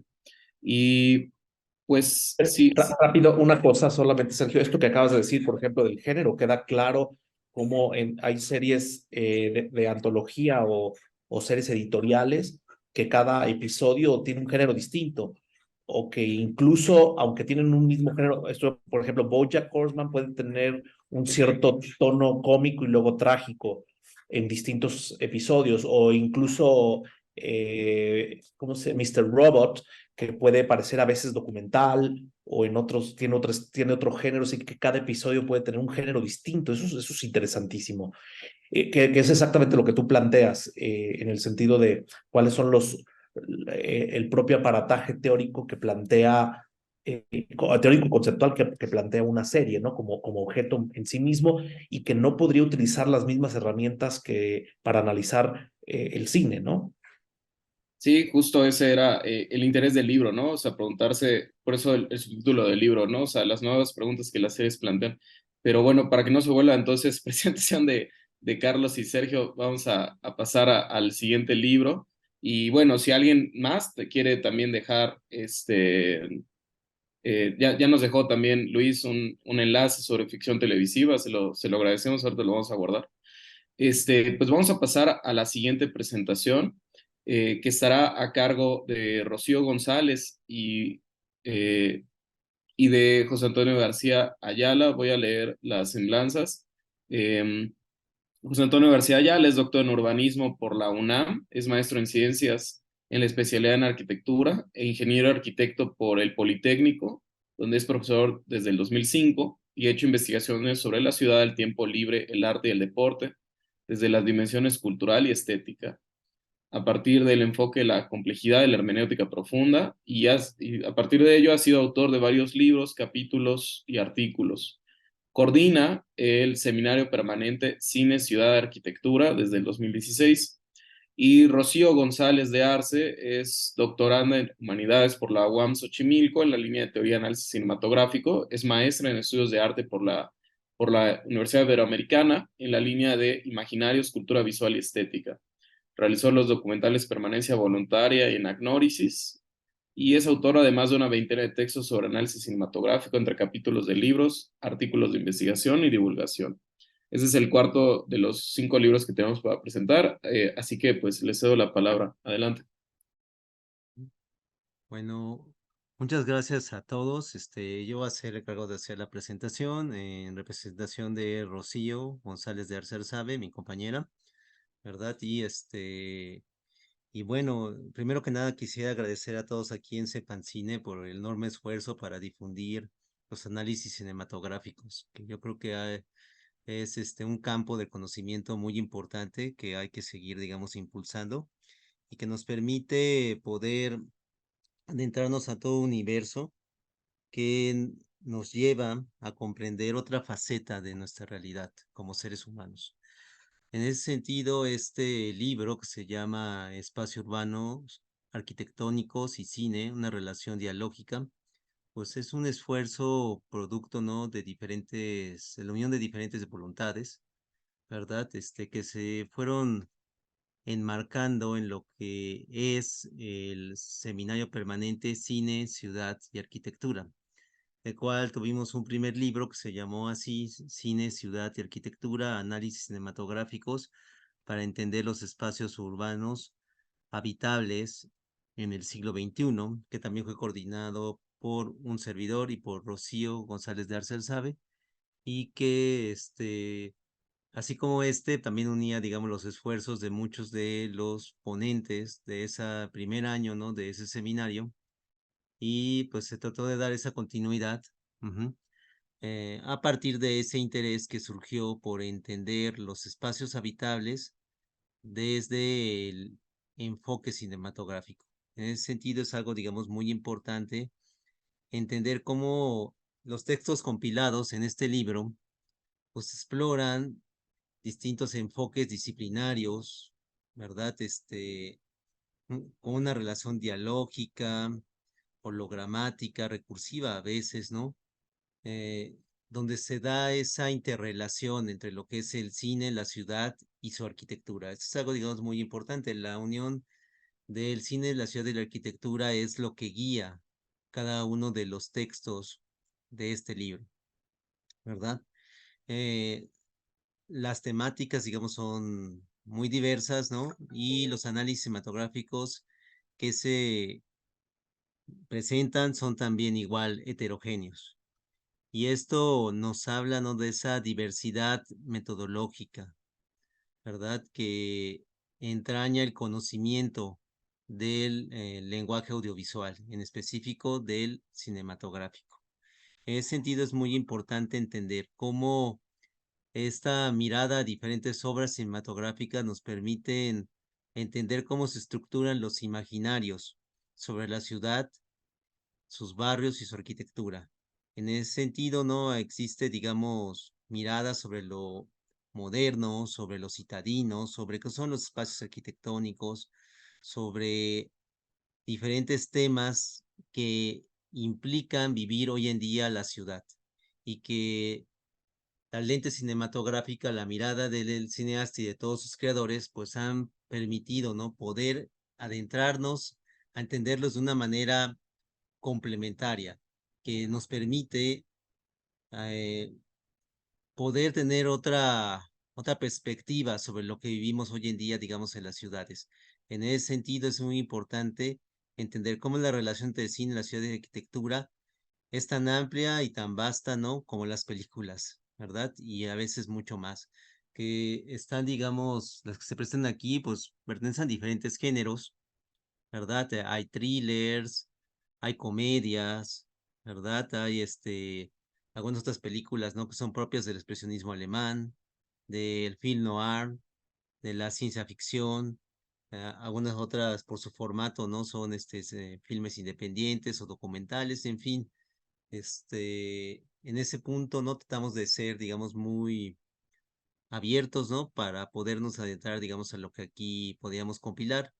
En ese sentido, también es importante que el lector, pues, se dé un recorrido, ¿no? Por toda esta cinematografía relacionada con las ciudades y con los barrios, no solamente como escenarios, ¿verdad? De las películas, sino como interlocutores, porque las propias arquitecturas y los espacios urbanos tienen su propia forma de comunicar mensajes, ¿verdad? Que a veces se magnifican, ¿verdad? Eh, con el lenguaje cinematográfico, otras veces inclusive, ¿no? Se llegan, digamos, a contradecir. En ese sentido, esto habla de la enorme riqueza que tenemos ahí. Digamos, hubo colaboradores, ¿no? De, pues, diferentes instituciones, ¿verdad? Tanto de México, ¿no? Como de fuera, ¿verdad? En este libro. Y también, digamos, las películas también fueron obviamente pues de diferentes orígenes, ¿verdad? De diferentes países. Es algo, digamos, muy importante porque nos permite solamente una pequeña, digamos, mirada con el microscopio a todo este vasto universo en el cual está inmersa la relación entre la ciudad de cine y la arquitectura. En ese sentido, ¿no? Estas ciudades ficcionadas, ¿verdad? Parecerían ser, digamos, ciudades imaginadas, ciudades imaginarias, dirían otros, ¿no? A veces utópicas o eutópicas, otras parecen ser distópicas, ¿no? Como según como las presentan, ¿no? En las películas, ¿no? Y esto nos permite identificarnos a varios, ¿no? Con estas diferentes formas de vivir y experimentar, digamos, la ciudad. En ese sentido es algo, digamos, muy importante. Me gustaría, digamos, adentrarme un poquito más, ¿no? A, digamos, esa necesidad que existe, ¿no? Desde el ámbito de la arquitectura y el urbanismo por poder, digamos, atraer, digamos, todos esos estudios y análisis cinematográficos que son, digamos, muy importantes. Porque así como decían ahorita hace unos momentos sobre las series, que son muy importantes analizarlas, ¿no? Para poder entender nuestra realidad, pues también igual ocurre, ¿no? De esa manera, ¿no? Con la relación entre el cine y la ciudad de arquitectura, para poder entender en su profunda magnitud la ciudad y la arquitectura, es importante entender esa mirada cinematográfica a profundidad, porque esta mirada cinematográfica impacta en la relación que tenemos con las urbes que vivimos día con día, ¿verdad? Las urbes que imaginamos, que experimentamos, que soñamos, ¿verdad? Que son parte de nuestra memoria, ¿verdad? No porque las hayamos vivido, sino porque las vimos retratadas de alguna manera, ¿no? En alguna secuencia, en alguna toma, ¿verdad? En alguna película en concreto, ¿no? Entonces es algo, digamos, muy importante. Los lenguajes audiovisuales, ¿verdad? Pues cada vez cobran mayor importancia y ocupan mayores espacios en diferentes áreas de nuestra vida. Las nuevas generaciones mm, digamos, no solamente, digamos, de personas de la generación millennial, ¿no? Sino de la centennial, ¿no? Pues cada vez están más inmersos, ¿no? Dentro de este lenguaje, digamos, audiovisual, y así es como entienden ellos la realidad, no la podrían entender, ¿no? Independientemente de aquella que estructura el lenguaje audiovisual, y en esto, digamos, es algo muy importante tenerlo, digamos, presente. Ujú. Y siempre, pues, digamos, trabajar, digamos, en concreto, ¿no? Hacia ese entendimiento, ¿no? Entonces, vamos a hablar brevemente, ¿no? Del contenido, ¿no? Si son diferentes capítulos de diferentes autores. El primero se llama El cine conformado por una Ciudad de México construida por el séptimo arte, de Rocío Betsabe González de Arce Arzabe y un servidor, ¿verdad? Que básicamente es un capítulo introductorio donde tratamos de estructurar, digamos, una metodología de análisis de las ciudades a partir de los análisis cinematográficos. Entonces, algo, digamos, muy importante, ¿no? Vemos esta relación recursiva que existe entre el cine y el séptimo arte, perdón, el cine, ¿no? Y la ciudad. Eso es algo importante a partir de lo que pasa, ¿no? De la Ciudad de México. Y, y esto ha permitido, ¿no? Que varias personas desde el campo, ¿no? Del el urbanismo y la arquitectura, pues digamos, pierdan ese miedo, ¿no? A poder, digamos, centrarse en los análisis cinematográficos y vean esa utilidad. Ujú. Esto ha permitido, ¿no? Que se han desarrollado algunas tesis, ¿no? De doctorado, ¿no? En ciencias, en arquitectura y urbanismo. Y este artículo en específico ha sido como una puerta de entrada a ese vasto, digamos, conocimiento, sin ser, digamos, algo totalitario, ¿no? Ni la panacea, pero sí es algo, ¿no? Que tratamos, ¿no? De hacer, digamos, una conjunción de dos mundos, ¿no? El análisis urbano y el cinematográfico, ¿no? Para poder, digamos, construir algo nuevo. Y esto nos ha llenado de algunas satisfacciones al respecto. Ujú. Aquí, pues, en este capítulo pudimos ver, ¿no? De pasadita, ¿no? Películas, ¿no? Como Maldita Ciudad, ¿no? O Del Can al Mambo, ¿no? Entre otras que, pues, sirven como ejemplo, ¿no? Para ver esa relación entre el cine y la Ciudad de México. También es importante, ¿no? Ver en el siguiente capítulo cómo Ana Karen Quintero Gutiérrez nos habla del proceso de apropiación de conformación del espacio, del espacio al lugar, una visión desde el cine acerca de la prisión. Aquí analiza principalmente, aunque no únicamente, la película Sueño de Fuga, ¿verdad? Y nos habla de los efectos, ¿verdad?, que crean los espacios de prisión en sus habitantes y cómo estos fueron retratados por el cine en esta película. Entonces es algo, digamos, muy importante porque nos da a entender, ¿verdad? Algo que muchas veces los arquitectos, y yo he trabajado con varios de ellos, no tienen claro, ¿no? ¿Cuáles son los efectos que crean en las personas que habitan, digamos, esos espacios? ¿Verdad? Y la película, como muchas otras obras de arte, ¿no? Nos permite visualizar cosas que desde otros campos, ¿no? Del conocimiento parecían muy lógicas, pero no lo son tanto, ¿verdad? Entonces, debe desentrañar, abrir un universo, ¿no? Algún entendimiento de los efectos que crean los espacios que habitamos en las propias personas. Y en este caso, digamos, como lo dice Ana Karen, pues no son los efectos más, digamos, más deseados, ¿no? Porque implica, digamos, una sujeción, ¿verdad? De la voluntad del ser humano, ¿verdad? Que queda condicionada a ese espacio, al perder la libertad, este, física, aunque no otros tipos de libertad, como bien lo retrata la película. El siguiente capítulo se llama Fachada del espacio cinematográfico, ¿verdad? De Shanique Galván Nieto. Es una mirada, digamos, muy interesante, ¿no? Haciendo una analogía entre las fachadas arquitectónicas y lo que son las fachadas en el cine, que básicamente son los créditos, ¿verdad? Los créditos de entrada y de salida, que se me hace muy interesante, ¿no? Porque a través de las películas que analizó, ¿no? Em, como puede ser, ¿no? Eh,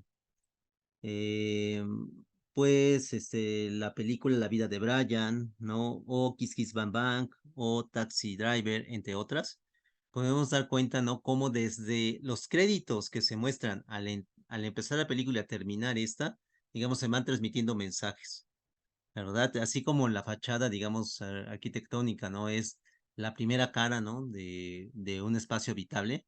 Aquí, digamos, es muy importante la relevancia que tienen, digamos, estas puertas de entrada y de salida, ¿verdad? Que representan los créditos, ¿verdad? Entonces, en una película. Entonces, algo muy importante porque se analiza desde la tipografía, ¿verdad? El diseño que hay, ¿no? De cada una de estos créditos, ¿no? Tanto de entrada como de salida. Y todos los ejemplos, ¿no? Que vienen aquí son muy interesantes al respecto porque nos permite entender cómo algo tan sencillo comunica, digamos, tantas cosas, ¿no? Sobre la película y no se puede entender, digamos, la película sin esos créditos cinematográficos. Que muchas veces en los análisis cinematográficos como quedan un poquito detrás, ¿verdad? Y como bien lo dice Shanik, ¿no? Son tan importantes, ¿no? Como cualquier otro componente del propio cine y que, digamos, nos permite entender las propias películas de una manera mucho más profunda.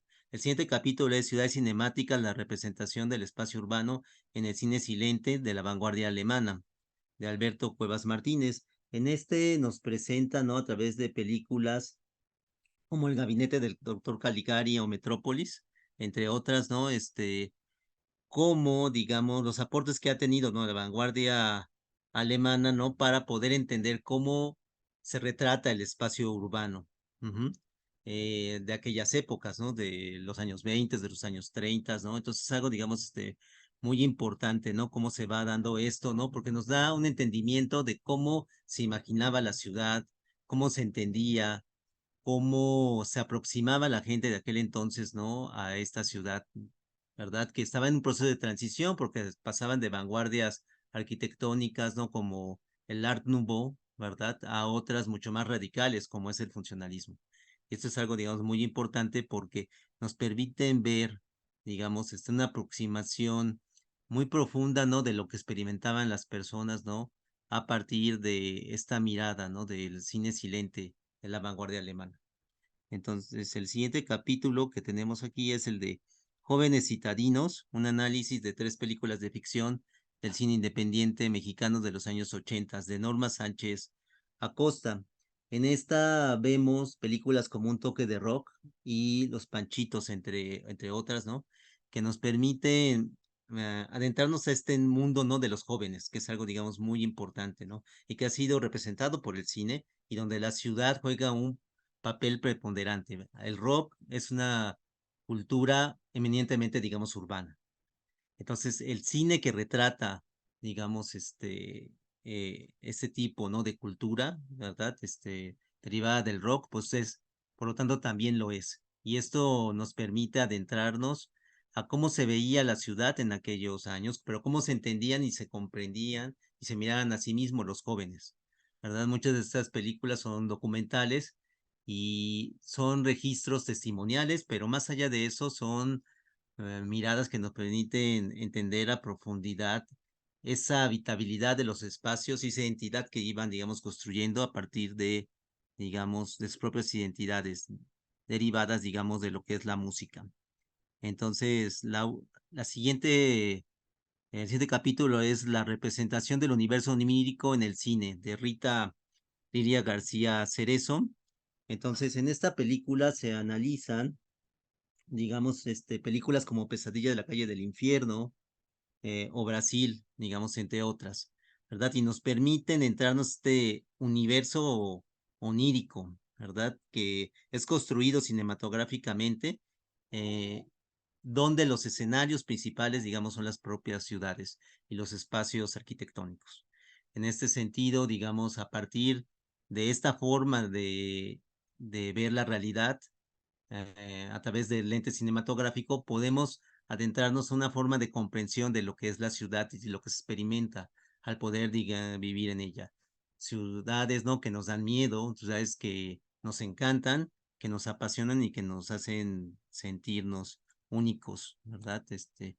En este planeta. En ese sentido, vamos a pasar al último, a los últimos dos capítulos, el espacio urbano entre lo público y lo privado, de Rodolfo Sánchez Rovirosa. En él vemos películas muy interesantes, ¿no? Que nos van a permitir entender esa dualidad entre lo público y lo privado, que no es como dos cosas diferentes, sino son diferentes, sí, pero se complementan a la vez.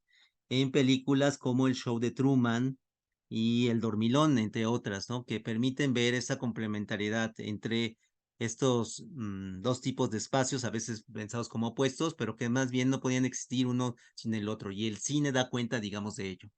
¿Verdad? Permiten ver evidentemente, ¿no? Cómo la complementariedad entre el espacio urbano público y el espacio urbano privado en las ciudades, pues es indisociable, ¿va? Entonces, es algo, digamos, muy importante que nos permite entrar, sí, a los espacios íntimos, ¿verdad? Y comprenderlos con esta lente cinematográfica y después irnos a los espacios, digamos, exteriores para poder entender cómo se da esa convivencia entre los seres humanos. Hay que Bien, ambas son fundamentales. Y ya por un, último, un minuto. vam- sí, ya por último vamos a ver la película, bueno, perdón, el capítulo que se llama la película Guadalajara en verano, como paradigma de los imaginarios de la ciudad moderna mexicana, de Carmen Elisa Gómez Gómez, donde nos hace, digamos, un recuento, ¿no? De las siguientes películas que han tomado como escenario la ciudad de Guadalajara, centrándose principalmente en esta, que es Guadalajara en verano, y que nos permite ver los grandes cambios que ha tenido la ciudad de Guadalajara, sobre todo a partir de la modernidad, ¿verdad? Y cómo fue devastada esa ciudad, una ciudad que solamente ya podemos ver en muchos casos a través, digamos, del cine, ¿no? Y que, digamos, estaba en un proceso de transformación en aquel entonces. Y con esto, pues, me cierro, ¿no? Ajá. No sin antes agradecerles, ¿no? Su atención digamos, ponernos a su disposición, ¿no? Para lo que ustedes se les ofrezca. Muchas gracias. Bien, muchas gracias a José Antonio. Si puedes dejar en el chat un enlace donde podamos conseguir el libro, estaría muy bueno que lo compartas en el Sí, chat. sí, claro, ahorita lo comparto, no te lo comparto. Bueno, hay dos formas, ¿no? Bueno, si me permites un tantito, ¿no? Hay a través de la editorial Plaza y Valdés y otras directamente conmigo, yo se los regalo. ¿Mm? Ah, pues ahí está. Ahí te Ahí van a está. llover los correos. Sí, sí, sí. Vale, gracias. Perfecto, muchas gracias, José Antonio. Y bueno, vamos a pasar a la última de las presentaciones, que es la del último libro de Lauro, que lleva por título Estética y Semiótica del Cine, hacia una teoría paradigmática. Eh, la semblanza de Lauro, déjenme buscarla, porque no estaba en este documento. Bueno, la puedes obviar. Este, pues sí, ¿no? Bueno, todo el mundo lo conoce, a Lauro, que es el presidente de la asociación, ya le encontré.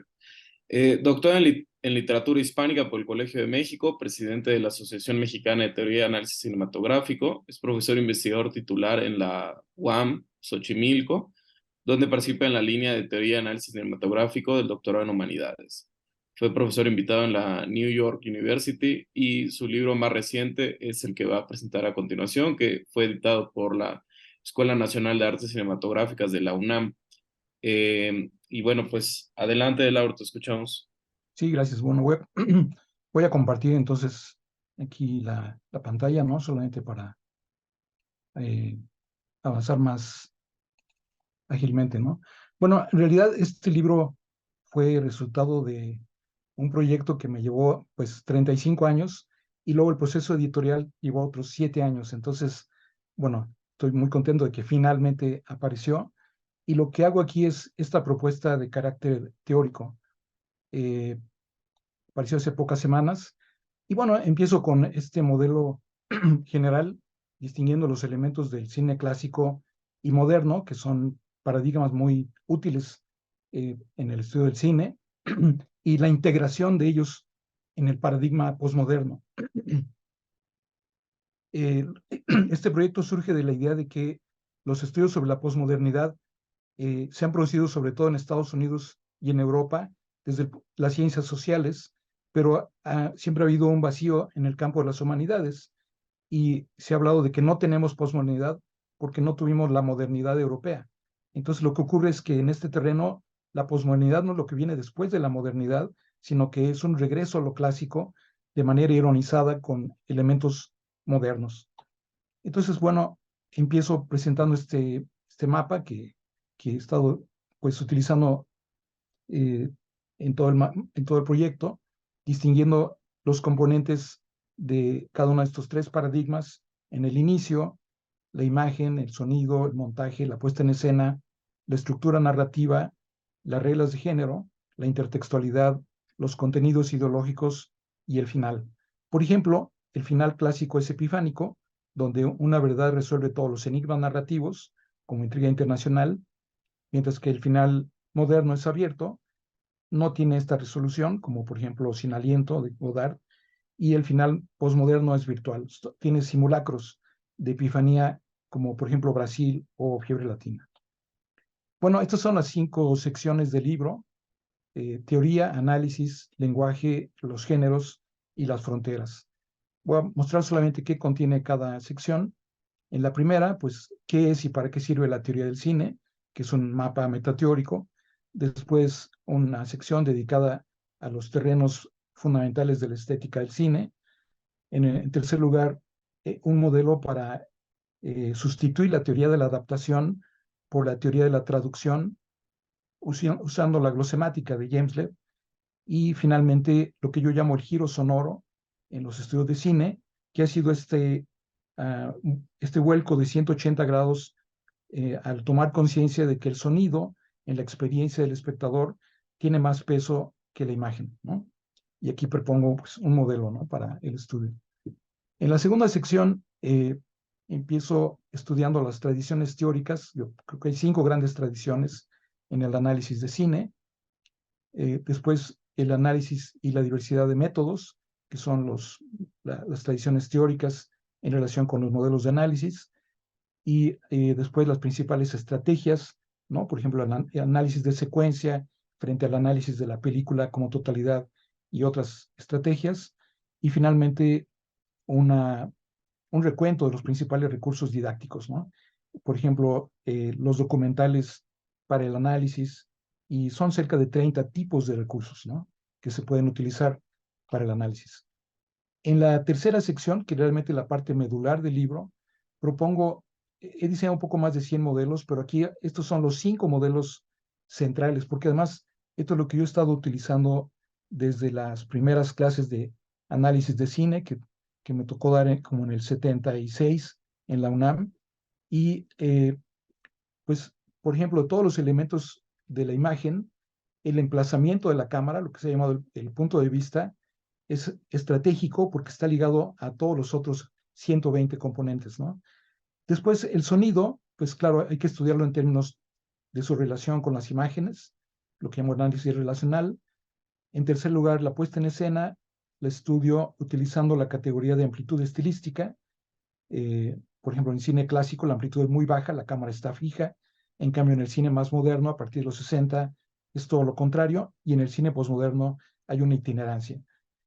Después, para estudiar el montaje, pues claro, el montaje clásico, que es narrativo y secuencial, el moderno, que es más bien fragmentario y metafórico, y el posmoderno, donde hay también una oscilación en una misma secuencia, ¿no?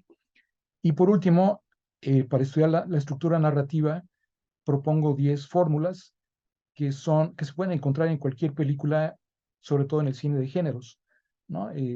Para el inicio y el final del cine clásico, el moderno y el posmoderno, y las fórmulas del suspenso y de la sorpresa, ¿no? Lo que sabe el narrador frente a lo que sabe el espectador. Y bueno, en la penúltima sección estudio, primero hago una propuesta para estudiar la evolución de los géneros cinematográficos que presento un momento. Después, el caso del estilo visual y las connotaciones ideológicas de este estilo en la historia del cine negro. Luego el caso del cine musical. Y por último, la comedia romántica contemporánea, sobre todo en el cine latinoamericano y en España, donde hay formas de experimentación con la forma muy interesantes, ¿no? Aquí está, para el caso de los géneros, la distinción, por ejemplo, entre, que es el modelo general de estos tres grandes paradigmas, ¿no? Por ejemplo, la violencia, la ultraviolencia, la hiperviolencia, o el erotismo, ¿no? Que en el cine clásico es metafórico y aparece todo fuera de cuadro, y así va, bueno, va cambiando el paradigma, ¿no? Para distintos géneros. Y en la última sección, que llamo fronteras cinematográficas, son estos tres terrenos. Por una parte, la frontera interior en el cine internacional, porque ya había estudiado anteriormente la frontera interior en el cine mexicano y latinoamericano, como al hacerse un cruce de frontera geográfica, también hay un cruce imaginario y simbólico y de carácter lingüístico, gastronómico y de muchos tipos, ¿no? Por otra parte, lo que llamo el extraño caso de la metalepsis, ¿no? Cuando, por ejemplo, el personaje de La Rosa Púrpura del Cairo sale de la pantalla, y hay cerca de 250 casos de metalepsis interesantes, ¿no? En la historia del cine. Y por último, el sistema de metáforas que caracterizan a Ciudadano Kane, ¿no? Y por qué sigue siendo un referente muy útil en la historia de los métodos de análisis. Termino con esta bibliografía que le da unidad, una única bibliografía y un único índice filmográfico. Y bueno, ese es el contenido fundamental del libro, ¿no? Bien, muchas gracias, Lauro. Bien, ya nos compartió José Antonio el enlace del libro y cómo contactarle para obtenerlo en el chat. Y pues esas eran las últimas dos presentaciones que teníamos hoy. Así que, pues adelante, si alguien quisiera plantear una pregunta a estos dos libros que presentamos ahora o también a alguna de las cosas que presentamos antes, tenemos un tiempo para hacerlo.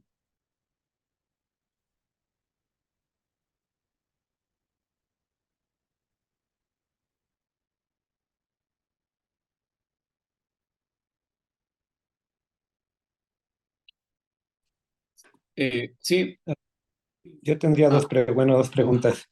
Una es que nos dijeran cuál es la venganza de la tele. Ya, sí, sí la cumple en concreto, porque como que sí,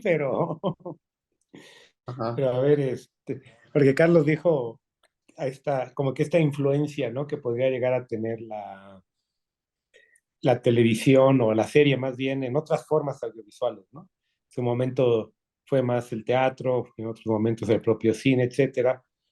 Pero entonces, ¿qué tanto sí se está vengando la tele o no? Y la otra, me gustaría solamente, Lauro, saber, cuando hablas de estética, porque es un tema que me interesa, lo sabes de antemano, de estética del cine, ¿a qué te refieres con eso? Porque bueno, no lo desarrollaste más que lo mencionaste. Nada más esas dos. Yo respondería algo rápido, Sergio. Bueno, yo ahora no estaría tan de acuerdo con una especie de venganza por dos tipos de problematizaciones. No es lo mismo la televisión que la televisualidad, por un lado, y por otro lado, porque no es tan no es ya la televisión o el cine, sino que justamente el punto es que se empiezan a ser más inestables los géneros, incluyendo si es televisualidad o, ¿no? Todo el problema del visionado en celulares o una proliferación de las pantallas, todo esto problematiza mucho la cuestión. Eh, por un lado eso, pero si respondiera claramente en ese punto, ¿cuál es la venganza de la televisión? Es que, por un lado, muchos cineastas ya no les interesa hacer cine, les interesa hacer series. Y por otro lado, las series son mucho más, las series actuales, algunas, son mucho más interesantes en calidad, en narrativa, en un montón de cosas que el cine. A uno lo deja a uno mudo de la calidad y de la complejidad que tienen hoy las series. Sí, pues comparto lo que dice Carlos, pero a mí me gusta el título porque está provocador y llamativo, ¿no? O sea, está divertido el título, me parece. eh, por eso se me ocurrió a mí. Pero bueno, sí, es un buen punto, o sea, es decir, lo de la venganza sería como la venganza de dejar de pensar a la televisión como algo menor al cine, aunque, como bien dice Carlos, es un poco tramposo eso, porque justo el asunto no es regresar a la televisión en sí, ni tampoco es apostar por el cine en sí, sino pasar un poco esa discusión, ¿no? Pero bien, Lauro, ¿quieres responder? Y luego ya pasamos a Maripaz, que tenía alzada la mano. No, no te Sí, escuchamos. perdón. Sí, voy a mostrar un momento dónde está este material que menciona Vicente, ¿no? Si lo ven aquí. Eh, bueno, estas son las preguntas. De hecho, son estas 14 preguntas que trato de responder. Las primeras 7, o sea, la mitad, son preguntas que propone Catherine Thompson Jones en su libro de Estética y Cine, pero yo doy una respuesta distinta a la que ella propone, ¿no? Y las otras 7 son preguntas que yo propongo, ¿no? Primero pregunta si el cine es una forma de arte, cómo se relaciona con la realidad, el director es el autor de la película, existe un lenguaje cinematográfico, quién narra la película, qué entiende el espectador y qué siente, ¿no? Hasta ahí son las preguntas de ella. Y luego las mías, bueno, ¿qué es la imagen del cine? ¿Qué es la ontología? ¿Cómo lo interpretamos? ¿Qué es la lógica de interpretación? ¿Qué es la metaficción? Es problema de la reflexividad. ¿Qué valores contiene el discurso audiovisual? eh, Entender el cine como máquina de pensar, que la tradición continental, la didáctica de la filosofía, o sea, enseñar filosofía a través del cine, y los directores como filósofos. Estos son como algunos campos que cada uno de ellos ha tenido un desarrollo importante, ¿no? Tiene su propia bibliografía, ¿no? Entonces, simplemente lo que quiero decir es que cuando hablamos de todos estos terrenos, o sea, cuando hablamos de estética, no hablamos de un solo campo, sino que son muchas preguntas simultáneamente, ¿no? Y simplemente hice esta exploración para darle un orden y jerarquizarlas, ¿no? Por ejemplo, termino 2 o 3 de estas preguntas, las desarrollé después en un trabajo que me llevó también varios meses, ¿no? Por ejemplo, revisé cerca de 150 libros escritos por filósofos sobre películas particulares o sobre problemas de la filosofía, que son cosas muy distintas, ¿no? Entonces, la tradición continental usa el cine para hacer filosofía, pero la tradición analítica, filosóficamente, más bien va siguiendo la lógica de las películas. Entonces, esta relación entre cine y filosofía, por ejemplo, después termino diciendo, me llevó a otra propuesta más reciente, porque hablo de los 5 elementos de la forma, ese sería un modelo estético, ¿no? Y a cada uno de estos 5 componentes de la forma corresponde cada uno de los 5 campos de la filosofía, ¿no? La estética corresponde a la narración, eh, y sobre todo la ética tiene una relación muy fuerte con el sonido, porque afecta el cuerpo, y así sucesivamente, ¿no? La lógica está ligada al montaje, etcétera. Entonces, este es un terreno, por ejemplo, de la investigación estética, ¿no? Y por último, tomo la idea estética de no del estudio de lo bello, sino de la experiencia sensible, sobre todo que tiene relación con el cuerpo, ¿no? Bien, Maripaz, tú tenías alzada la mano, ¿quieres hacer alguna pregunta? Bueno, primero agradecerle, pues ahora sí que, ¿sí se escucha? Sí, sí, sí te está escuchando. Ah, ok, agradecerles la presentación de sus libros y la verdad esta invitación a la lectura que pues está muy, muy interesante. Eh, Ahora sí que todos los libros tienen elementos que llaman específicamente en mi interés la fotografía, el cine del doctor Vicente, y gracias también ahora sí que también por darnos los links para tener acceso a ellos también. Y bueno, me llamó mucho la atención también este libro de arquitectura y espacios urbanos. Eh, Creo que hay una gran variedad de textos y bueno, más bien, más que preguntas, agradecer realmente porque nos abren otros panoramas y finalmente pues ahorita el doctor Lauro que nos está presentando este libro de toda su investigación que ha hecho a lo largo de casi de su vida. Muchas gracias. Bien, muchas gracias. ¿Alguien más quisiera preguntar algo o alguien en la mesa de quienes presentamos quisieran agregar algo? José Antonio. Sí, a mí me gustaría preguntarles varias cosas, ¿verdad? Por ejemplo, ¿no? A, a ti, ¿no? Y a tu compañero, ¿no? Que escribieron este tan interesante libro, ¿no? Sobre las series, ¿no?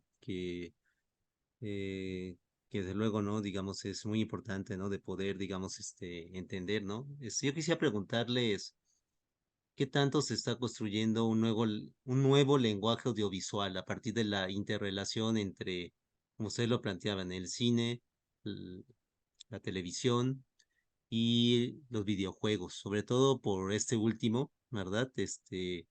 Que pues a los que los conocemos un poco, pues es todo un universo que tiene sus propias reglas, así como la televisión tiene sus propias reglas, que aunque algunas, digamos, abrevan del cine, pues no son las mismas y construyen otras diferentes, ¿no? Que son únicas de ese lenguaje. ¿Qué tanto se está construyendo hoy en día estos nuevos lenguajes audiovisuales? Pues me parece que ahí la cuestión es cómo es un asunto como medio lodoso porque hay que saber distinguir qué entendemos entonces por lenguaje audiovisual, por ejemplo, ¿no? Me parece que desde que existe el cine sonoro no se ha inventado un nuevo lenguaje audiovisual, ¿no? Digamos, si lo entendemos así como lo plantea, por ejemplo, Lauro, ¿no? Eh, Esa era la alarma, ¿no? Lauro, se acaba de acabar tu tiempo de presentación. Entonces,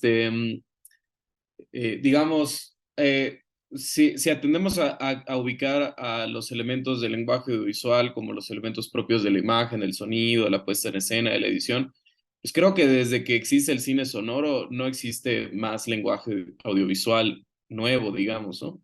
Lo que ubicamos son diferentes articulaciones, experimentos, géneros y demás, ¿no? Y me parece que sí creo que las series plantean problemas que digamos, aprovecho para hacer el comercial, pues que justo mañana va a haber una ponencia al respecto de eso, en una de las mesas sobre cuáles serían aquellos elementos de la teoría audiovisual que son específicos de las series, que son problemas que no se plantean antes en el cine. Y por mencionar solo uno, para no acaparar acá ahorita el micrófono, el problema de analizar una serie, ¿no? Es un problema epistemológico, logístico, que trae consecuencias teóricas. Es decir, una serie dura, por ejemplo, un asunto muy, muy divertido que me topé ayer. Acabo de hacer mi cuenta en Letterboxd, no sé si conocen esa aplicación, que uno hace reseñas de sus películas y demás. Y me llamó la atención que no hay series allí. Y entonces el cuate que me estaba presionando, le dije, pero no puedo reseñar las series que he visto. Y me dijo, sí, existe otra aplicación para las series. Y luego me topé con que está la tercera temporada de Twin Peaks, pero no están las primeras dos temporadas. Y me resultó eso muy curioso, porque dije, ¿por qué la tercera sí está y las otras dos no? Y esto es un asunto interesante, pero ahí se fijan, porque en la ficha aparece que la duración de esa película, entre comillas, es de 1010 minutos. Claro, porque son 18 episodios. Entonces, digamos, este problema logístico, analizar una película de hora y media, si nos resulta a veces complejo para una ponencia en un congreso, ahora analicemos una película que no dura hora y media, sino 18 horas, o que dura 64 horas o 138 horas. Es decir, es un problema de, sí, logístico, si lo quieres ver, pragmático, pero que tiene consecuencias teóricas. Entonces, porque uno decide, ¿por qué decidir cortar allí? ¿Por qué analizar una temporada y no las 7 temporadas? ¿O por qué un episodio y no los 24 de la temporada? Entonces, ese es un problema que traen las series que creo yo no traía antes el cine. Y tampoco lo inventó Netflix, por supuesto, ¿no? Estoy viendo esto esta semana, Fantomas, que algunas personas dicen que es como la primera serie. Sería también discutible, ¿no? Si no, la primera exhibición de los Lumière, ¿no? Ya era una serie de vistas, de todos modos, ¿no? Pero bueno, en Fantomas es una serie donde el protagonista es un villano, ¿no? Cosa que dicen que está de moda ahorita, bueno, ya lo hacían en 1913, ¿no?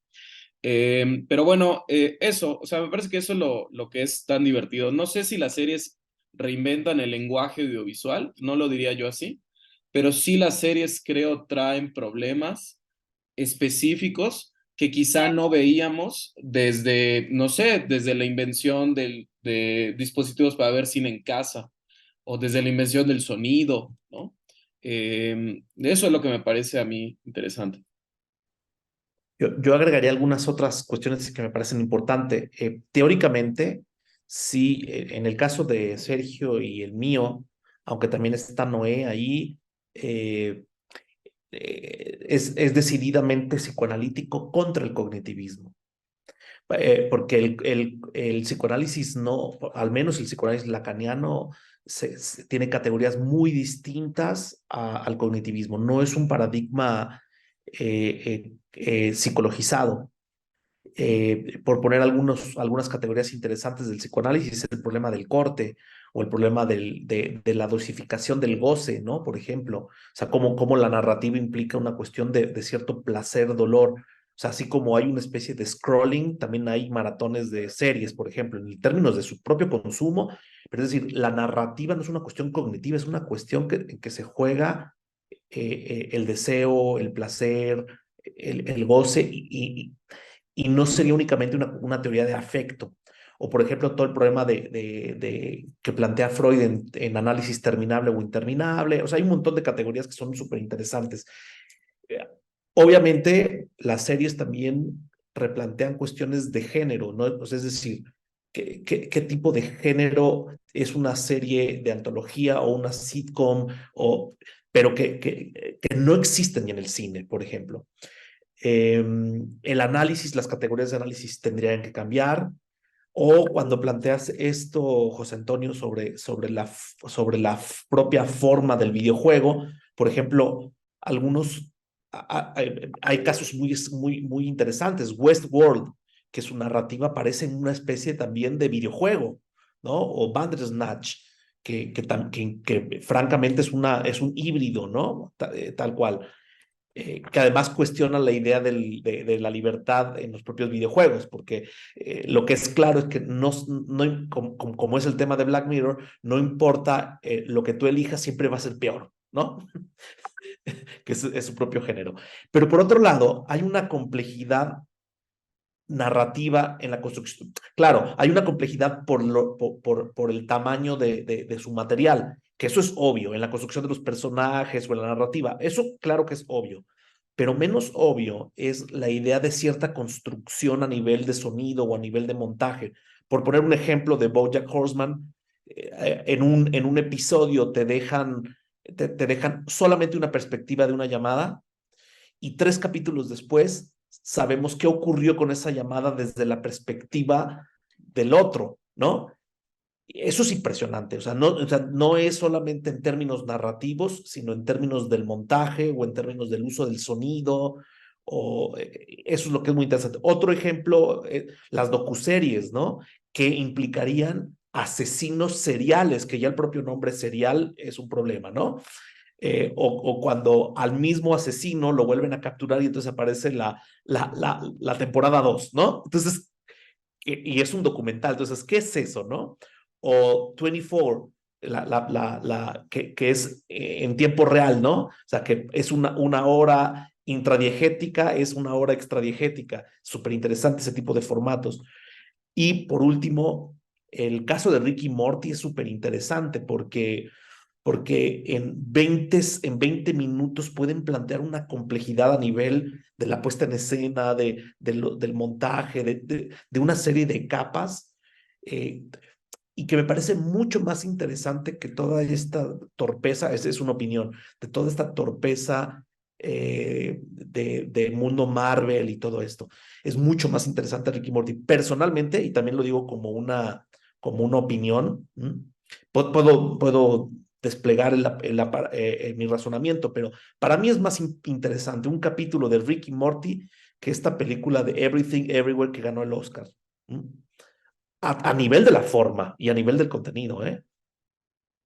O sea, cuando yo vi esa película dije, es mucho mejor Ricky Morty y dura 20 minutos y mucho más compleja, mucho más interesante. En fin, eso. Bueno, las primeras temporadas de Ricky Morty, ¿no? Porque luego se fue medio al caño la serie, ¿no? Pero no sé si la de Everything Everywhere All at Once, pero sin duda mucho más interesante cualquier episodio de Ricky Morty que cualquier bodrio de Iron Man o Y un último ejemplo, esas cosas. un último ejemplo a nivel de la forma. El huevo de Pascua, el Easter egg, funciona tanto en los videojuegos como en series como Black Mirror.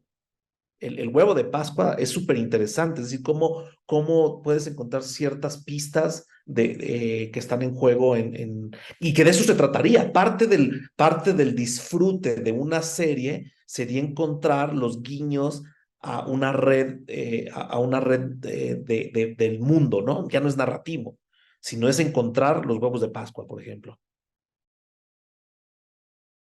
Muchas gracias. Quisiera hacer una pregunta a Luis Felipe. Ujú.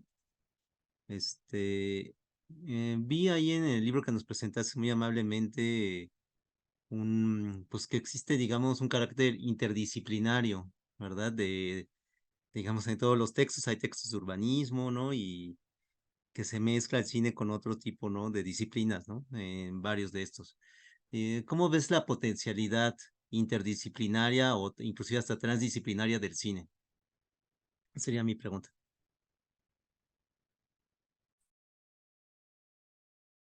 Muchas gracias, José Antonio, por la pregunta.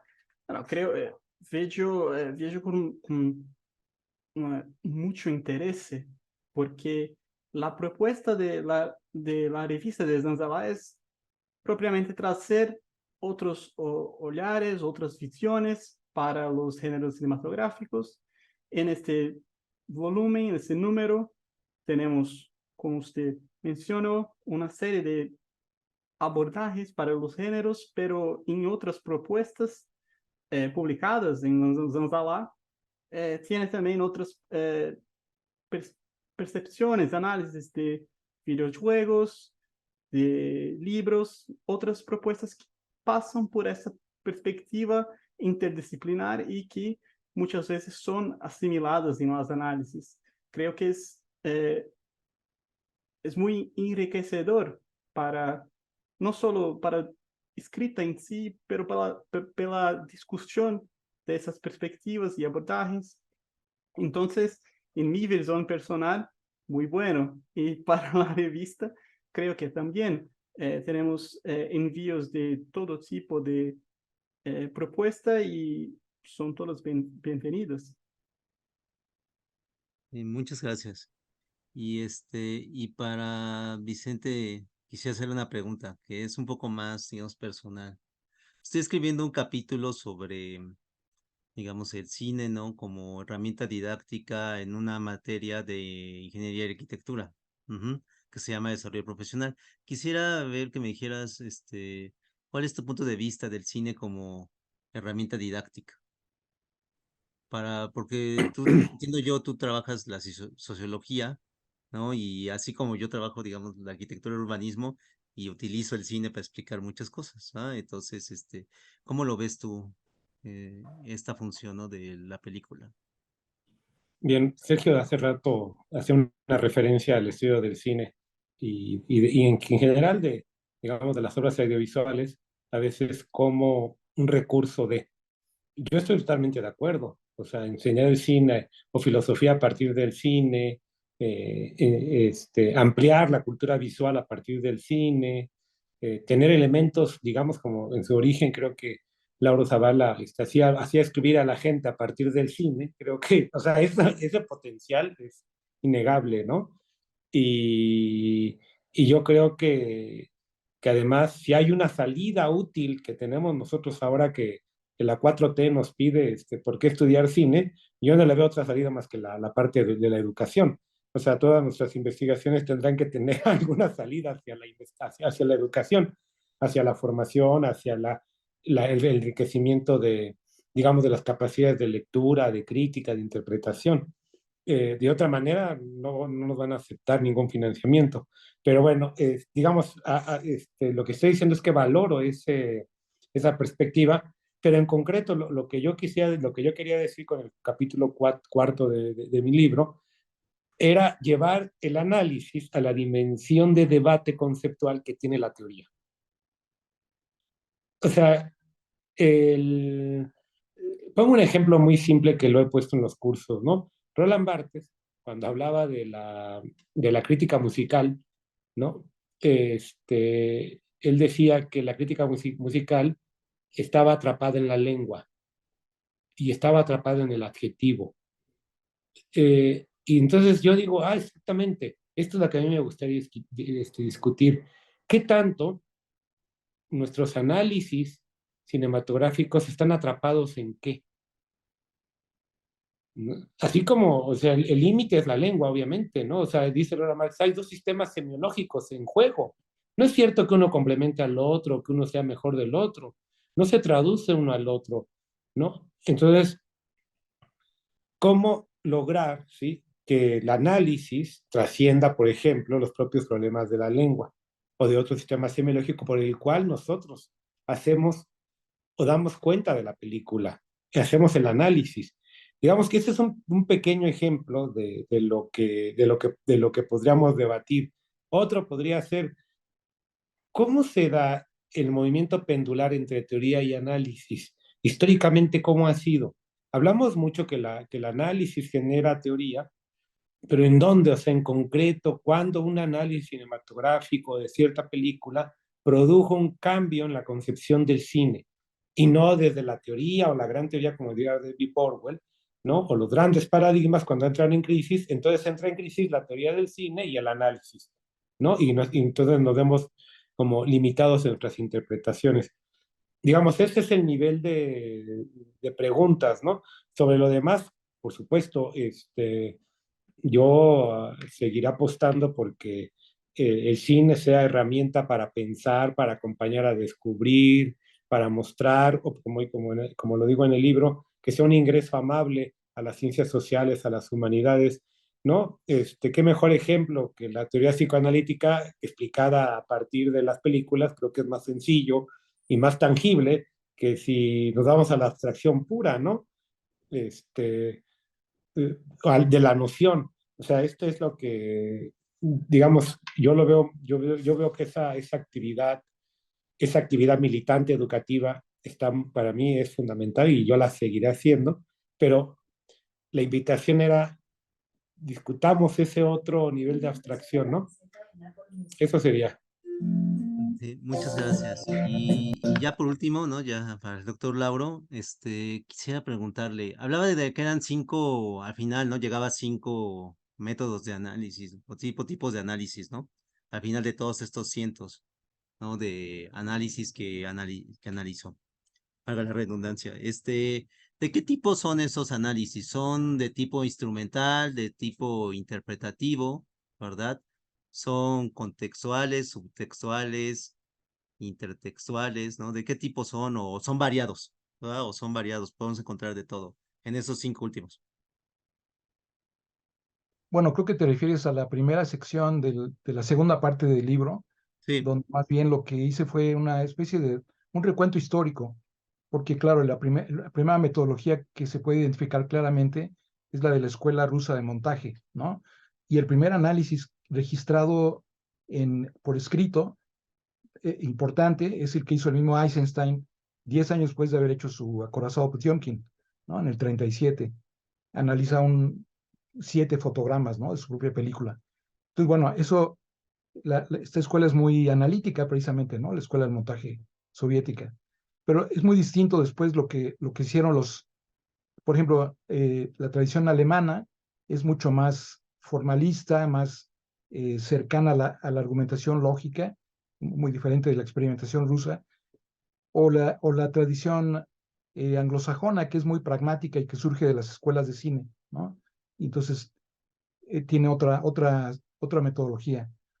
Y creo que todas estas tradiciones se integran en lo que yo llamo el análisis mediterráneo, que tiende a ser más didáctico, ¿no? Entonces, es un poco un desarrollo también ahí histórico, ¿no? Es decir, que lo que hemos heredado ahora, cuando, por ejemplo, hay esta historia de los métodos de análisis que se hacen en Francia, es muy curioso porque para ellos todo lo que se ha hecho solamente se ha hecho en Francia, ¿no?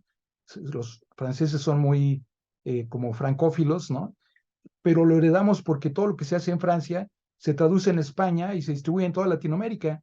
Entonces, por eso me interesaba mucho estudiar estas otras tradiciones que se integran en esto que llamo la tradición mediterránea y que, por ejemplo, se puede ver, por último, en la Asociación Española de Análisis, eh, se ha empezado a conocer en Latinoamérica y está muy ligada por ejemplo, con nuestra propia asociación, ¿no? Esta es una asociación de teoría y análisis como marcando una cierta distancia de la tradición de las ciencias sociales que dominan en Latinoamérica. O sea, por ejemplo, en nuestro congreso, este es el 22º, pues prácticamente nunca han llegado aquí los colegas historiadores que tienen su propia forma de trabajo, ¿no? Y que abominan del análisis, ¿no? O sea, que tratan a las películas como novelas, ¿no? Estudian solamente el contexto de producción y los contenidos narrativos y la dimensión ideológica, y entonces dejan de lado el lenguaje, y el lenguaje es lo que determina la experiencia del espectador. Entonces, creo que esa diferencia disciplinaria, casi fundamentalista, es lo que el impulso del análisis trata de disolver, ¿no? Y es un poco lo que permite ver estas distintas tradiciones de análisis, ¿no? ok, muchas gracias. Bien, muchas gracias. Y bueno, ya sea a través de lo instrumental o la educación, también me parece muy interesante que José Antonio tenga una formación que pareciera muy alejada de los estudios de cine, pero pues que al mismo tiempo está dentro de los estudios de cine. Eso me parece algo súper valorable e interesante del libro que nos presentó. Eso me parece maravilloso. Eh, y pues bueno, les agradezco a todas y a todos estar acá. Les recuerdo que, de hecho, mañana José Antonio tiene su presentación de ponencia, ¿no? En la mesa 12 a las 10 de la mañana. Luego estaré yo en la mesa 13 a las 12 del día. Y luego Lauro estará en la mesa 15 a las 4 de la tarde. Eh, y, y bueno, Luis y Vicente ya presentaron, pero luego me imagino que van a subir las grabaciones. Y luego a las 6 de la tarde será la clausura, ¿no? Del Congreso. Eh, pues bueno, nos estamos viendo en las siguientes sesiones. Que estén muy bien todas y todos. Gracias, hasta luego. Gracias a todos. Hasta luego.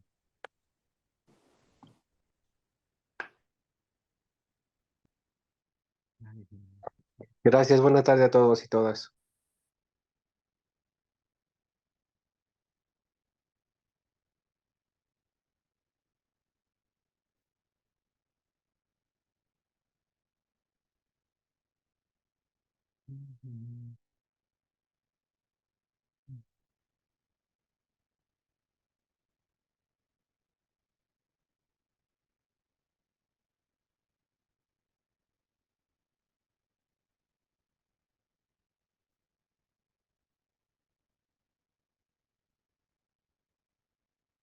El Pancino 2023 se va a poner. Mira, aquí ya para buscar libros, no sé, Pancine. En libro 2023. No, pues está bastante bien esto. Listo, ya terminamos. Sofi, ¿crees que pudieras terminar la sesión? Sofi.